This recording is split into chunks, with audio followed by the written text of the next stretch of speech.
நிறைய விதமான பிரச்சனைகளை கடந்து வந்திருப்போம்.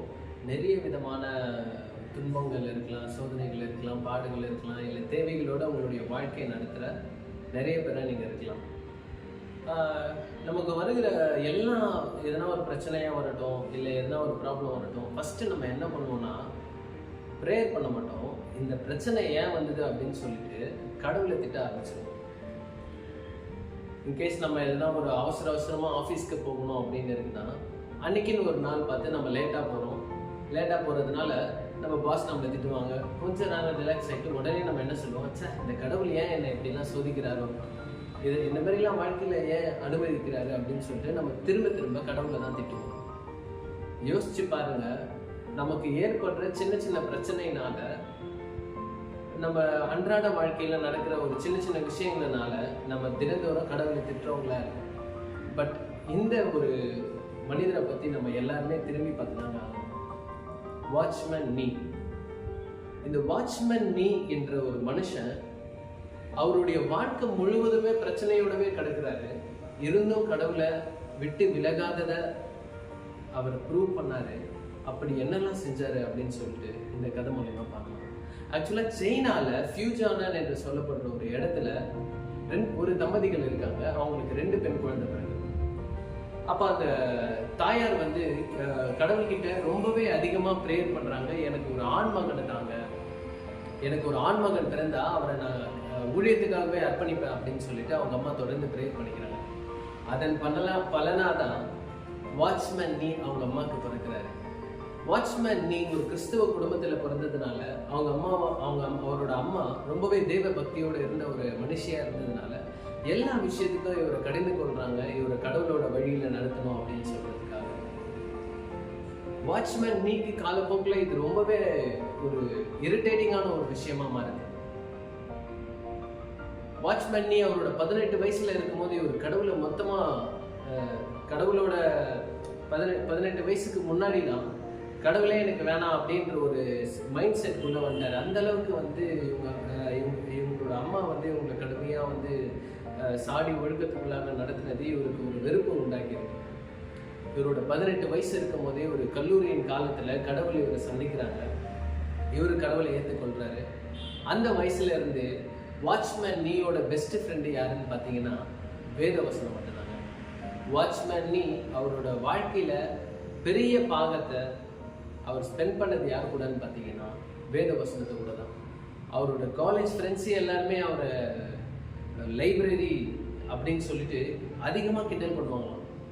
எப்பவுமே புக்கு பைபிள்னு இருக்கு அப்படின்னு சொல்லிட்டு இப்படியே இந்த மாதிரியான பலவிதமான வார்த்தைகளை கொண்டு வாட்ச்மேன் நீயை வந்து கிண்டல் பண்ணியிருக்காங்க. பட் வாட்ச்மேன் நீ அவரோட 18 வயசுல யோசிச்சு பாருங்க, ஒரு அடல்ட்டுன்னு சொல்லலாம். அந்த அடல்ட்டாக இருக்கும் போது சின்ன விஷயம் நம்மளை பற்றி எதனா பேசினா கூட நம்ம அதிகமாக புரோக்கன் ஆகும். பட் இந்த வாட்ச்மேன் விட்டு கொடுக்காம தொடர்ந்து கடவுளோட ஊழியத்தை செஞ்சுக்கிட்டு தான் இருக்காரு. தொடர்ந்து கடவுளை பற்றி பேசிக்கிட்டு தான் இருக்காரு. காலப்போக்கில் இவருடைய ஊழிய பாரம் அதிகமாகி இவர் கைப்பிரதிகளை தன்னுடைய சொந்த கரங்களால் எழுதி போஸ்டர்களாக சைனாவோட மெயின் ஸ்ட்ரீட்ல வந்து ஒட்ட ஆரம்பிக்கிறாரு. இப்படியே இவருடைய ஊழியர்கள் வந்து சும்மா அப்படியே போயிட்டே இருக்கு. சின்னதாக இவர் வந்து ஊழியத்தை செஞ்சுட்டே இருக்காரு. அதுக்கப்புறம் வந்து எழுப்புதல்னு சொல்லிட்டு ஒரு கமிட்டியை ஸ்டார்ட் பண்ணி அதன் மூலியமா வந்து இந்த கைப்பிரதிகளை வந்து டிஸ்ட்ரிபியூட் பண்றது, இப்படிலாம் பலவிதமான ஊழியர்களை செஞ்சுட்டு இருக்காரு. 1949 ஷாங்காய் நகரத்தை ஜாப்பனீஸ் மொத்தமா வந்து தன்னுடைய கண்ட்ரோல் கண்டர்ல கொண்டு வந்து அங்க இருக்கிற அதிகப்படியான கிறிஸ்தவர்களையும் அதிகப்படியான ஜனங்களையும் கொண்டு குவிக்கிறாங்க. வாட்ச்மேன் நீ அந்த டைம்ல கூட தன்னுடைய ஊழிய பாரத்தை கைவிடல. தொடர்ந்து கடவுளுக்காக ஊழியத்தை செஞ்சுட்டு தான் இருக்காரு.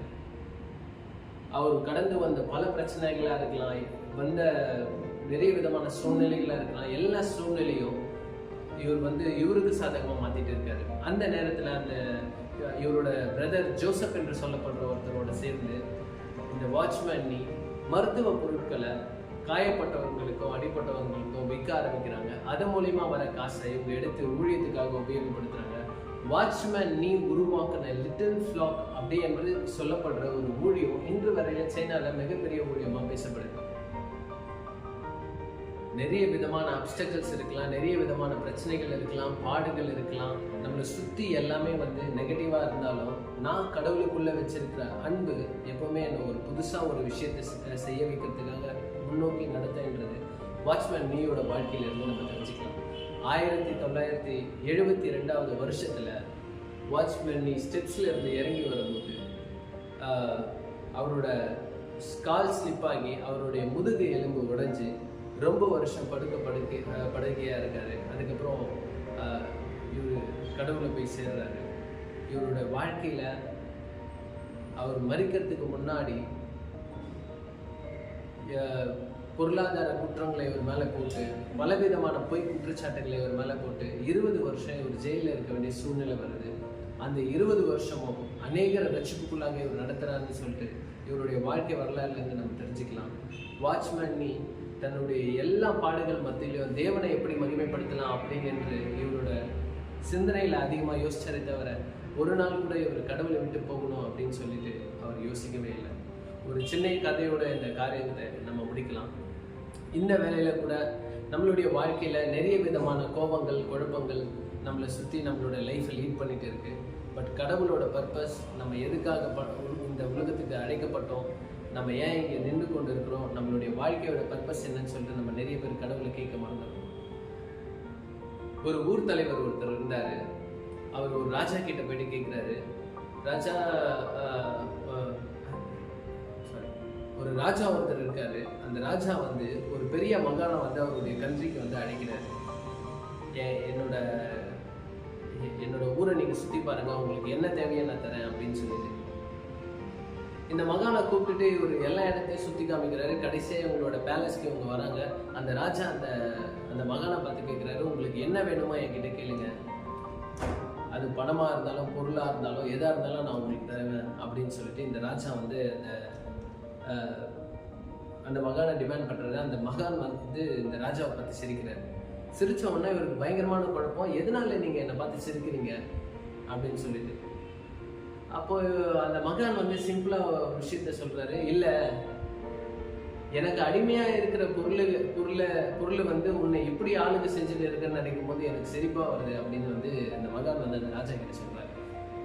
அப்போ அந்த ராஜாவுக்கு ரொம்ப கோபம் வந்து தலைக்கு மேலே இவருக்கு கோபம் வந்து அந்த மகனை எழும்பி நின்று மிரட்டுற வகையில் வந்து கேட்குறாரு, எப்படி நீங்கள் இந்த மாதிரி சொல்லலாம், இந்த ஊரையே நான் ஆளுகை செஞ்சுருக்கேன், பல நாடுகளை நான் கைப்பற்றி இருக்கேன், என்கிட்ட இல்லாத பணம் இல்லை, காசு இல்லை, எப்படி நீங்கள் இது எல்லாத்தையும் வந்து என் மேலே வந்து சொல்ல முடியும் அப்படின்னு சொல்லும்போது மகன் இன்னும் அதிகமாக சிரிக்க ஆரம்பிக்கிறார். திரும்ப அவர் சொல்கிறாரு, நான் வந்து வேண்டான்னு ஒதுக்குன சில காரியங்கள், நான் அருவருக்கக்கூடிய சில காரியங்கள், எனக்கு அடிமையாக இருக்கிற சில காரியங்களுக்கு நீ அடிமையாக இருக்க அப்படின்னு சொல்லிட்டு ராஜாவுக்கு திரும்பவுமாக பயங்கரமான வெறுப்பு வருது. இந்த மகானை வந்து நீங்கள் யாரை பார்த்து என்ன சொல்கிறீங்க, இவரோட கத்தியை எடுத்துட்டு என்ன வார்த்தை என்னை பார்த்து சொல்கிறீங்க, நீங்கள் அடிமையாக நினைக்கிற விஷயம் என்ன ஆளுகை செய்யுது, அது எது அப்படின்னு சொல்லிட்டு அவர் கேட்கும்போது இந்த கோபமும் இந்த பொருளாசையும் பண ஆசையும் தான், இது எல்லாத்தையும் நான் என்னுடைய வாழ்க்கையில் வெறுத்து ஒதுக்கிட்டேன், இது எல்லாமே எனக்கு தேவையில்லைன்னு நான் முடிவு பண்ணேன், இது எல்லாமே எனக்கு அடிமையாக இருக்குது, பட் இது எல்லாமே இன்னும் ஆளுகை செய்யுது, அதனால தான் இந்த தலகணம் வந்து உனக்கு அதிகமாக இருக்குது அப்படின்னு சொல்லிட்டு அந்த மகான் அந்த ராஜாவை பற்றி சொல்லும்போது அந்த ராஜாவுக்கு அந்த நாள் தான் ஒரு புத்தி தெளிவு வருது. நம்மளுடைய சூழ்நிலைகள் என்ன வேணா இருக்கலாம், ஆனால் நம்மளுடைய சூழ்நிலைகள் நம்மளை ஆளுகை செய்தா, இல்லை வாட்ச்மேன் நீ போல நம்மளுடைய சூழ்நிலைகள் மத்தியில் நம்ம தேவனை மகிமைப்படுத்துகிறோமா அப்படின்னு சொல்லிட்டு இந்த சிறு ஒரு கதை மூலமா எல்லாரையும் விட்டு